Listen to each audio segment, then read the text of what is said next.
Basically, like music, I've always wanted to own my own music since I started making my music. And if you probably don't know this, but most of your favorite artists do not own their work. People care so much more about your personal life than they do your work. And if you aren't open with your personal life, then they just make it up for you and share it for you.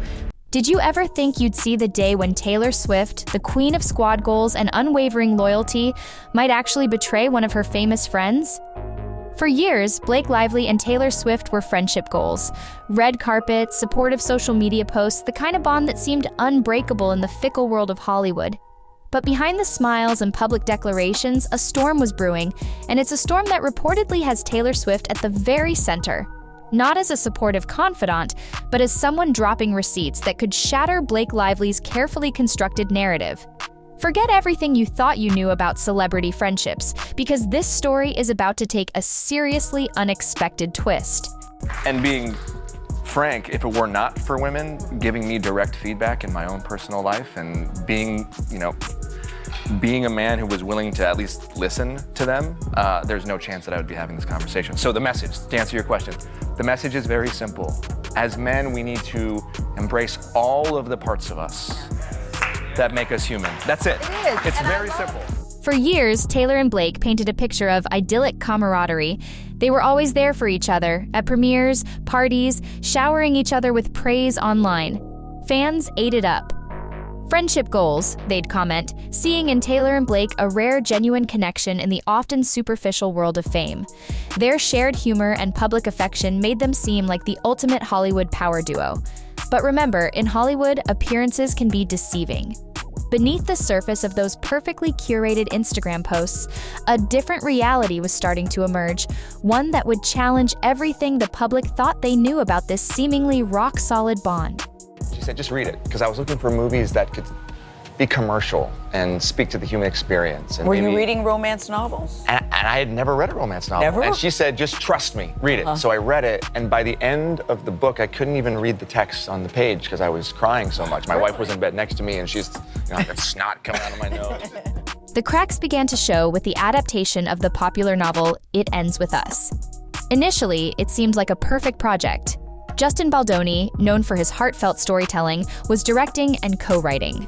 Blake Lively, a huge star with a reputation for glamour, was cast in the lead role. Excitement was high, interviews were glowing, both Blake and Justin emphasizing their mutual respect and commitment to the story. But then, whispers started circulating. Rumors hinted at Blake feeling less than thrilled. Whispers in tabloids suggested she felt overshadowed by Justin, a co-writer and director who was also on screen. The initial glow faded, replaced by a subtle unease, a sense that something wasn't quite right behind the scenes of this seemingly dream project. I mean, I internalized that as opportunity. We had such a responsibility to this audience to deliver something and to have the opportunity to deliver something for a passionate group of people. Yes. As someone who is so deeply passionate myself, I was so excited about that. I would so much rather have that. Blake's dissatisfaction soon became public accusations. Legal documents were filed, alleging unsafe set conditions, especially for intimate scenes. She called out remarks Justin allegedly made about her postpartum body. Immediately, public sympathy swung towards Blake.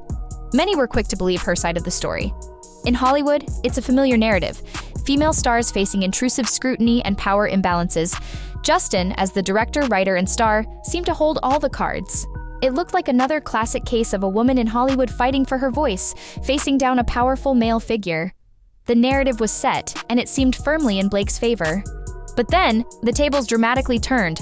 Justin's team released screenshots of text messages, and these weren't just snippets. They were extensive logs.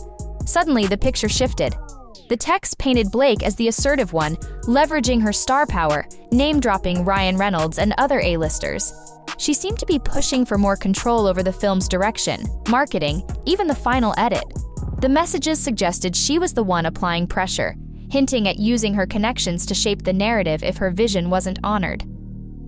The leaked texts completely flipped the script, casting doubt on Blake's initial claims and raising serious questions about her version of events. And humanity are inherently good. And they crave nutritious food in their soul, just as they do in their bodies. And this is where the rumor mill went into overdrive, dragging in an unexpected name, Taylor Swift. For a while, her name had hovered in the background, just speculation. After all, she's a powerhouse, her opinion carrying immense weight. But no one seriously thought Taylor would publicly go against Blake. It just didn't compute. Their friendship was too iconic, too public, too real, wasn't it? Yet the unthinkable began to circulate. Rumors that Taylor Swift had receipts. Evidence that she had stepped forward, unofficially or otherwise, to contradict Blake's story. The shockwave was palpable. Taylor Swift, potentially testifying against Blake Lively? The very idea was almost unbelievable, yet the whispers persisted, growing louder with each passing day. The fallout has been intense. Fans are in open warfare online, torn between defending the friendship they believed in and grappling with the possibility of a major betrayal. Industry insiders are buzzing, careers potentially hanging in the balance. Blake's image, once seemingly bulletproof, is now facing serious damage control. Justin, meanwhile, armed with his text message evidence and consistent messaging, appears to be gaining ground. Even Blake's own lawyer reportedly jumped ship, citing irreconcilable issues with her story. The entire situation has become a Hollywood spectacle, a stark reminder that even the most carefully crafted celebrity narratives can crumble under scrutiny, especially when a supposed friend steps into the spotlight with potentially devastating evidence. But I was like just tracking him down, and then finally got to read the script, and the script was a thriller. So that was a little confusing to me because he's like such a funny director. Yeah. And so I said, what is this? Because the script is definitely like a twisting, turning, intense thriller. Is it a comedy or a thriller? And he said, yes. So then every day on set, I was like, is today a comedy or is it a thriller? It's a good mix and of it's both. like, yeah, it's like really kind of over the top and campy and trashy and fun and like, kind of like my outfit, I guess. So what happens next? Will Taylor's rumored receipts ever see the light of day? Will there be official statements? Or will this all play out behind closed doors, shaping Hollywood's perceptions and future decisions? The truth remains murky, shrouded in speculation and leaked messages. But one thing is clear, the illusion of Taylor and Blake's perfect friendship is shattered. Regardless of the final outcome, the story of Taylor Swift potentially testifying against Blake Lively has already become a cautionary tale. It's a stark reminder that in Hollywood, even the closest friendships can become collateral damage when fame, fortune, and competing narratives collide. And it leaves us all wondering, in the world of celebrity, can you ever truly know who to trust?